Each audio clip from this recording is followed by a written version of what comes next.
Senator Rubio, you said in the last debate that ISIS is the most dangerous jihadist group in the history of mankind, and that it will take overwhelming U.S. force to defeat them.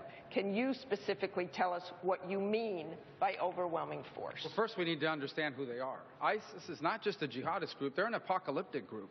They want to trigger a showdown in a city named Dominick between the West and themselves, which they believe will trigger the arrival of their messianic figure. And I'm not saying that's what's going to happen. The reason why it's important to understand that is because these are not groups that are just going to go away on their own.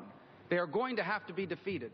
And I believe they need to be defeated on the ground by a ground force made up primarily of Sunni Arabs.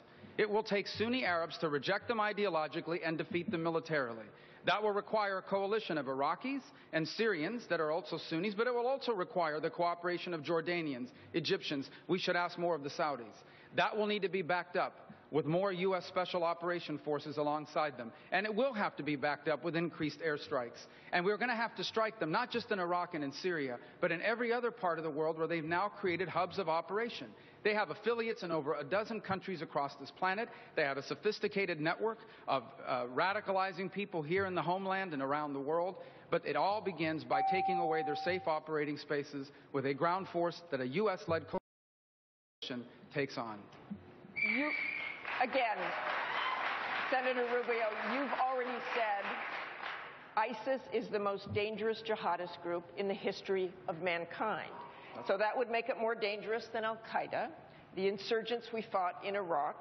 We committed hundreds of thousands of U.S. troops to fight those groups. So if ISIS is the most dangerous group in history, why not commit a large U.S. ground force? Because they currently occupy Sunni cities and villages.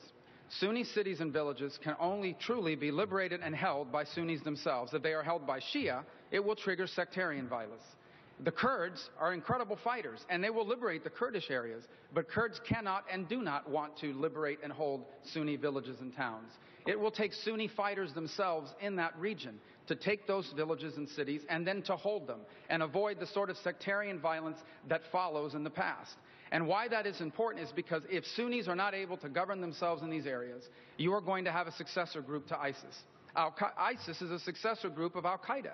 In fact, they broke away from al-Qaeda because as horrible as al-Qaeda is, ISIS thought al-Qaeda was not radical enough.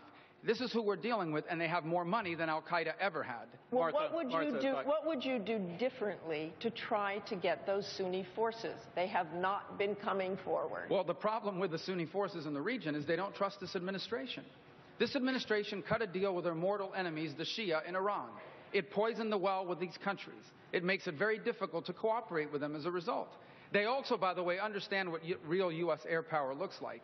They saw the Iraq War. They saw up close also Afghanistan. They know what air power looks like when the United States is committed to the cause. And they see the airstrikes that are being conducted now, and they say to themselves, that's not real commitment. We know what real commitment looks like. The Jordanian king was in Washington 3 weeks ago. He told everyone who would listen that they have for permission from the coalition to target caravans. And the coalition, meaning U.S. leadership on the ground, would not allow them to proceed with those airstrikes. Mr. Trump, thank you very much, Senator Rubio. Mr. Trump.